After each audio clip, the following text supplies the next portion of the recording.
Georgia fans, I was wrong, and I apologize. You are Locked On College Football, smothered and covered, with your host, Barrett Sallee. Your one-stop shop for everything college football. Part of the Locked On Podcast Network. Your team every day.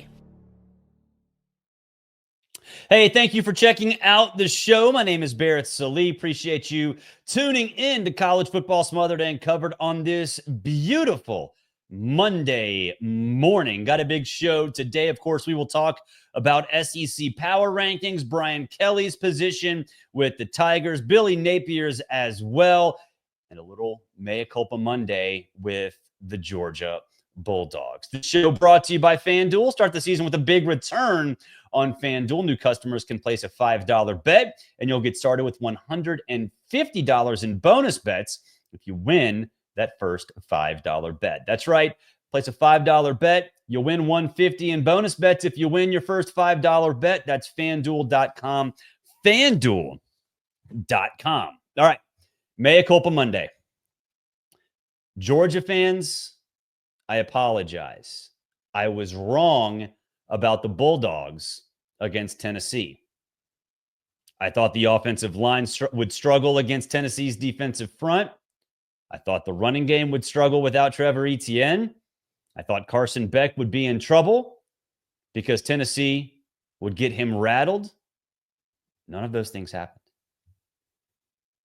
Georgia looked like a national championship contender. Georgia looked like the team that a lot of us thought they could be, myself included, this summer when we were picking national champions, SEC champions. Georgia looked like that. So I apologize. Apologize, Georgia fans. Apologize, Carson Beck, offensive line. It is interesting because I don't know why Tennessee didn't bring more pressure on Carson Beck. It was almost like they just kind of sat back and waited for Carson to make a mistake. And I don't understand it.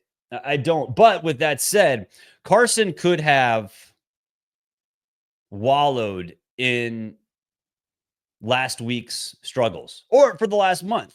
He could have sat back and played the woe is me card and no one's really helping me out and my receivers are letting me down. I lose Dylan Bell. He could have had all of that get into his head and dominate his mindset all week. And then during the game with the injuries, he could have let all of it bother him. He didn't. And that's a huge compliment to Carson Beck. So I was wrong. I was wrong about Tennessee. I was wrong about Georgia. You guys got on me on Saturday night. I applaud you for doing that because I absolutely deserve it. But I will caution you about this. We've had the flavor of the week around the country, but really in the SEC a lot this year. Georgia's been there when they beat Texas. Alabama's been there when they beat Georgia. LSU has been this. Texas A&M has been this when they beat LSU.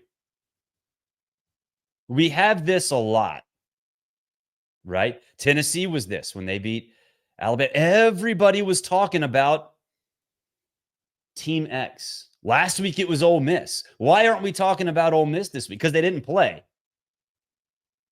But Georgia grabbed the flavor of the week title from that mantle. Does this mean that Georgia is going to fall back off? I don't know. Should it reassure the country that Georgia is suddenly back? No. Now with a team like Georgia, that is experienced, that has a great coaching staff and all of that other stuff, it's more likely that this is sustainable than, say, Texas A&M with Mike Elko. Nothing against him, but he's a first-year coach. Maybe even Ole Miss and Lane Kiffin. They didn't play this week, so we'd have no idea where they are from a mindset perspective. But we do know how good Georgia is behind the scenes. We do know what kind of motivator Kirby and that staff are. Like, a lot of what Georgia did Saturday can be translated to long-term success. Plus, it's at the end of the season, right? The greatest time to do it. So, Georgia fans, you deserve all the accolades. You deserve a round of applause. That team was absolutely phenomenal against Tennessee. And it should jump you ahead of Tennessee in the college football playoff rankings. We'll talk about what Kirby said about that in a second. But all of that matters. But again, I caution you, flavor of the week. We've done it every single week, it seems like, in this sport and certainly in the SEC. Now with Tennessee and Josh Heupel, you're living on the edge. 2 losses does not eliminate you from the college football playoff, but these guys make it up as they go. We'll see what happens on Tuesday night, but they make it up as they go. The thing about it, and Tom and I talked about this on SiriusXM on Sunday morning, what matters more to the playoff committee? I'm not talking about you guys. I mean, you can answer. I'd love your answer. But what matters more to the playoff committee? A good win or a bad loss? Because if it's a bad loss, then Tennessee's in a rough spot. Alabama's in a rough spot. Now, we've talked about this before. We're never going to call Vandy a bad loss. But compared to some others, it's not great. So Tennessee fans, I'd love to know, and we get on the call with Rich Clark and the college football playoff folks after the announcement on Tuesday nights. I'd love to hear their justification for what they do with Tennessee. And that gives us some insight into what matters in their eyes, at least this week. I'm sure it will change next week. And that brings me back to Georgia. I don't know if you guys saw the post-game interview, 2 questions after the game against Tennessee, because a lot of people turned it off mid to late fourth quarter because it was all wrapped up. But he was asked what kind of statement this makes toward to the college football playoff selection committee, and Kirby's like, I don't even know what they look for anymore. Kirby's all of us, right? No idea what they look for. So it'll be interesting to see what happens with those 2 teams on Tuesday night. You know, we talked about this on SiriusXM that Heather Dinich, who does a great job covering the college football playoff for ESPN, had an Instagram post, and I urge you to go back and look at it, where she gets a notepad and she just sort of writes down a chaos scenario where Boise State is number 4, getting an automatic bid over the Big 12 champ. And in this case, it was BYU, which had the 12 seed. Not necessarily. Now, that doesn't necessarily mean they're required to have the 12 seed, but that's just the way this exercise went. And she goes through, there's only one Big 12, there's only one ACC, there's a bunch of Big and SEC, but Tennessee is on the outside looking in because of BYU. That's not good. That was what Georgia had to deal with last week. But here's the thing. BYU losing helps. There are still some issues that could come into play when we're talking about an SEC team on the bubble. Washington State's no longer in that mix, but Arizona State is. 2 Big 12 teams are still. There's a Clemson chaos scenario too. They're in the clubhouse with 1 conference loss. What if they win the ACC? Uh-oh. So tying it all back to Georgia. Great win. You proved me wrong. You're the flavor of the week. Maybe it's sustainable, maybe not, but there's still chaos out there for everybody. So let's not jump to conclusions. Plus, the Georgia Tech trap is out there too. Just saying. It was Georgia Tech Yellow Jackets. My Georgia Tech Yellow Jackets. I claimed them before going to Ireland. We'll take a break. When we come back, talk about those Florida Gators. It's college football smothered and covered. Today's show brought to you by 5 Hour Energy.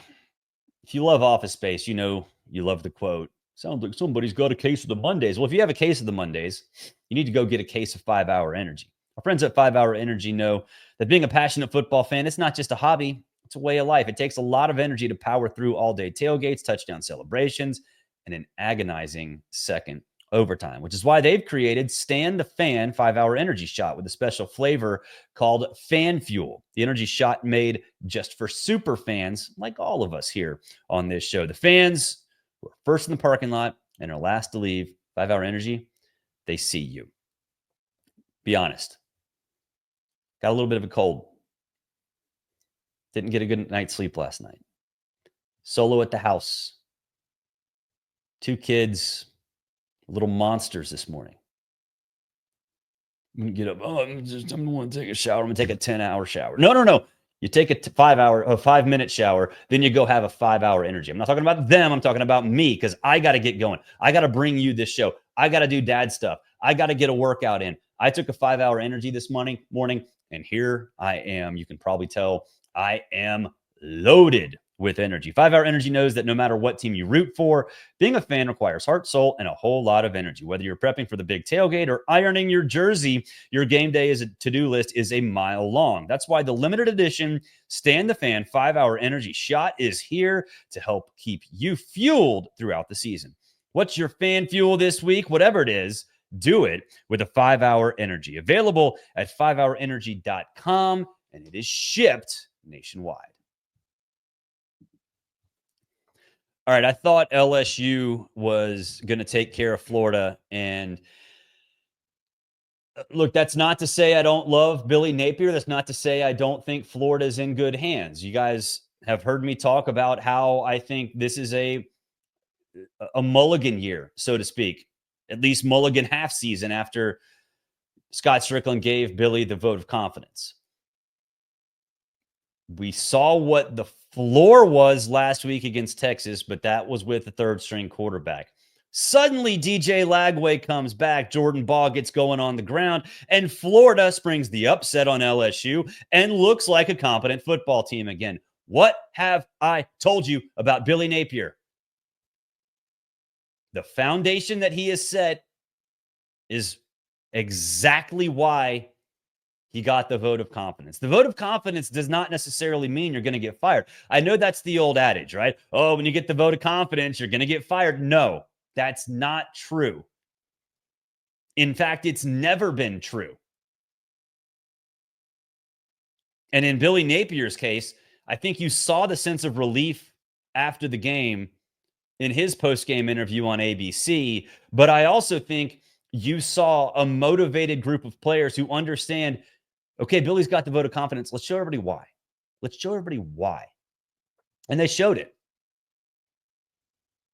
And you look at the future of this program. A lot of NIL money tied up in freshman and sophomore. That's great.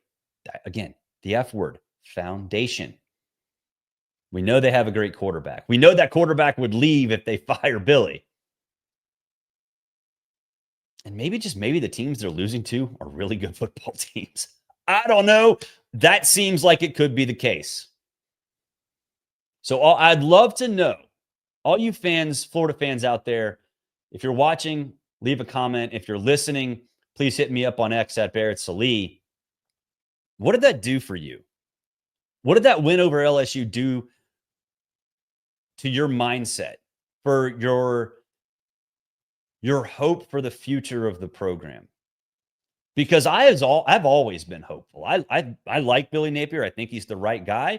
I thought he was the right guy even before the season. I thought he was being unfairly criticized even during the season.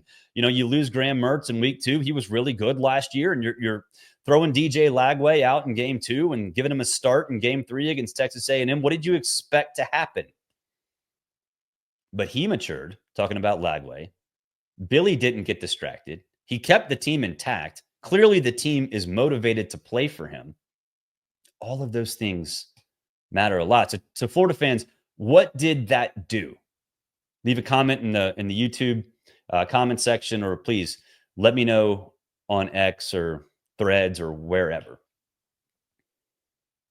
Because to me, it shows that Florida is going to be in the mix to be a playoff team next year. Again, essentially the top half of the SEC is in the mix right now. So let's put that in perspective. And the schedule's tough again.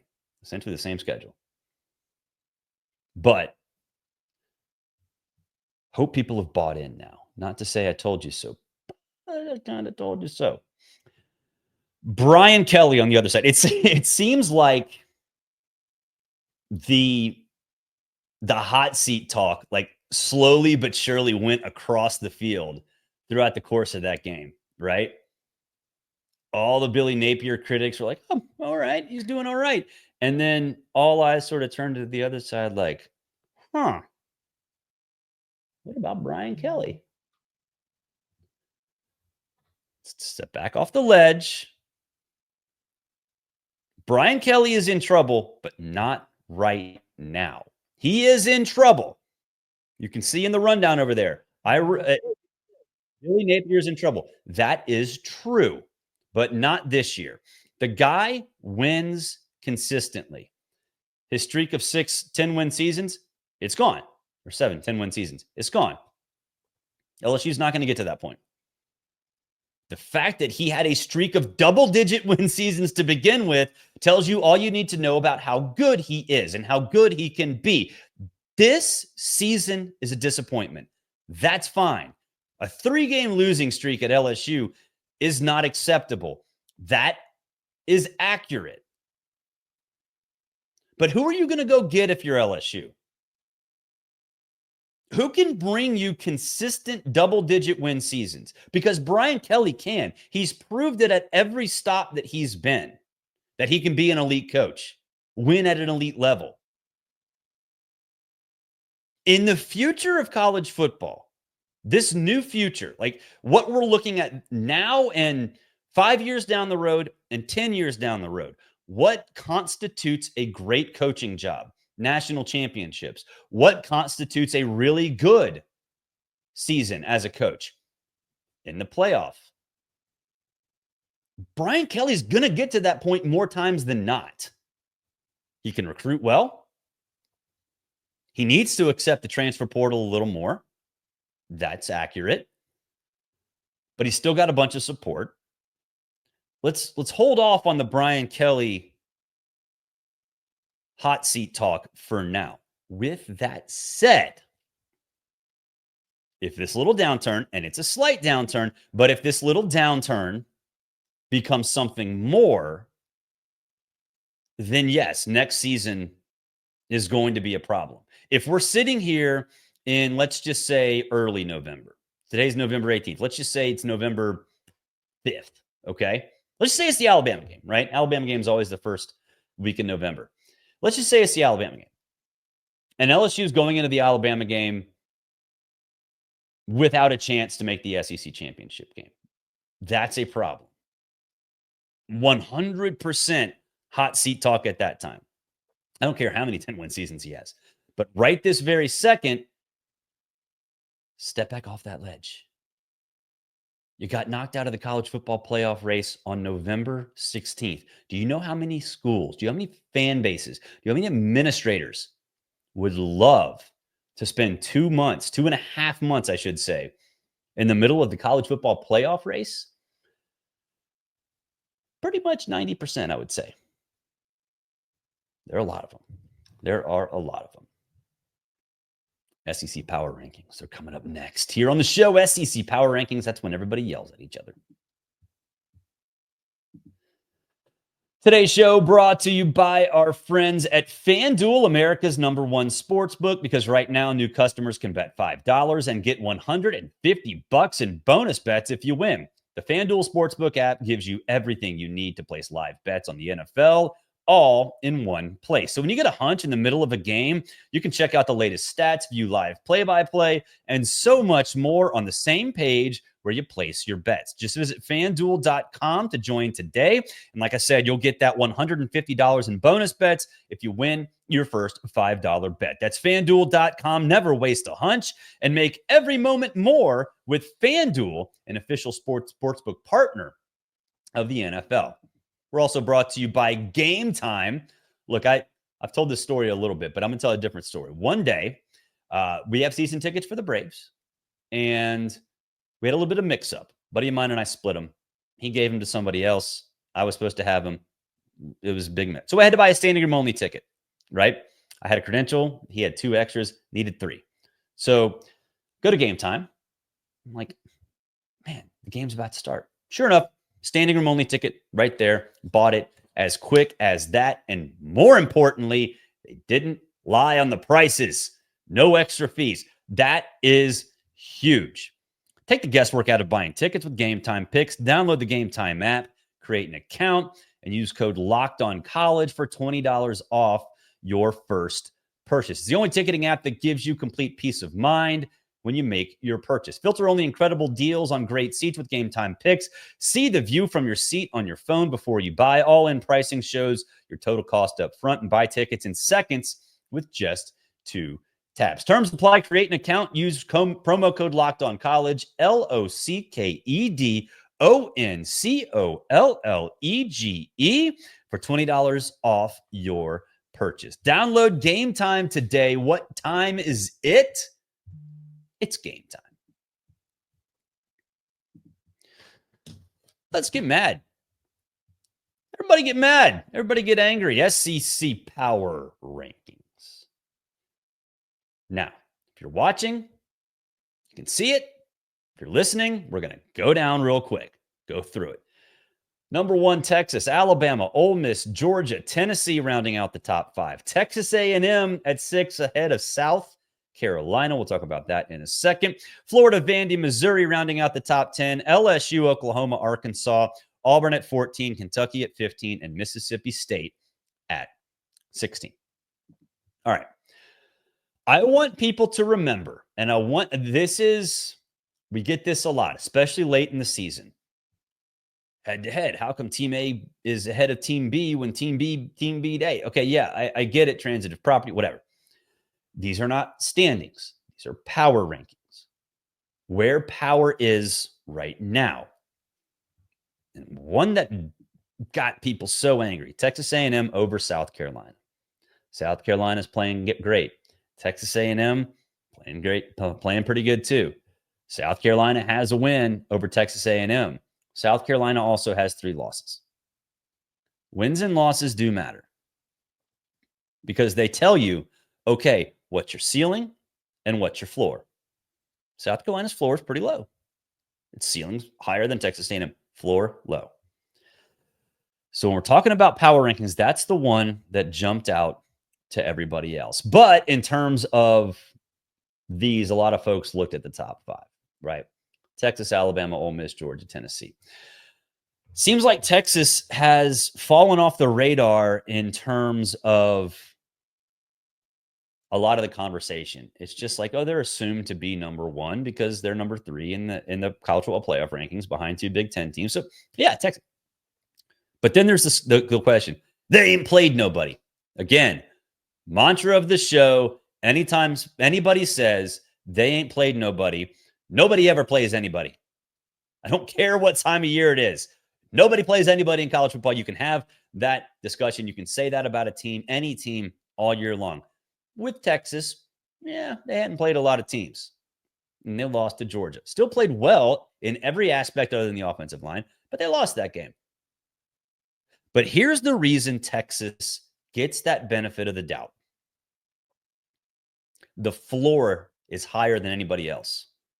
That's important, okay? Especially this season, because what we've seen really throughout the country, but certainly in the SEC, is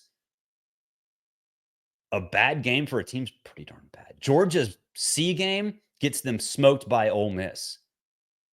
Texas A&M C game gets them smoked by South Carolina. Alabama's C game loses at Vandy, right? Texas, their worst game, they're still competitive in every aspect other than the offensive line against Georgia. And when they do struggle, they still find a way to get the job done. Last week's a perfect example. So, yes, I get it. Texas A&M strength of schedule is not good. And that should matter. And it does matter. But they absolutely deserve to be above all of the other teams that are vying for seeding in the SEC or in the college football playoff, because the floor is higher. Hey, don't forget, if you want to text, do y'all want to have a chat? I think you want to have a chat. You like this show, right? Leave a comment if you do. Share it, whatever. But you can also text me. Join the subtext group. It's right there in the description below. Use promo code college. We can sit here and talk all day long. You can text me. I can text you. Tell me about your day. I'll tell you about my day. Got a little bit of a cold. I can tell you all about it. All the mucus color if you want in the subtext group. That's not really a good sales pitch, but whatever. Join that. And then also for your second listen, go listen to Spencer McLaughlin. Locked on College Football does a great job over there. Also got great shows across the Power 4, Power 5, Power 6, Power everything. Go check those out as well. Have a happy Monday, everybody. We'll talk to you Tuesday.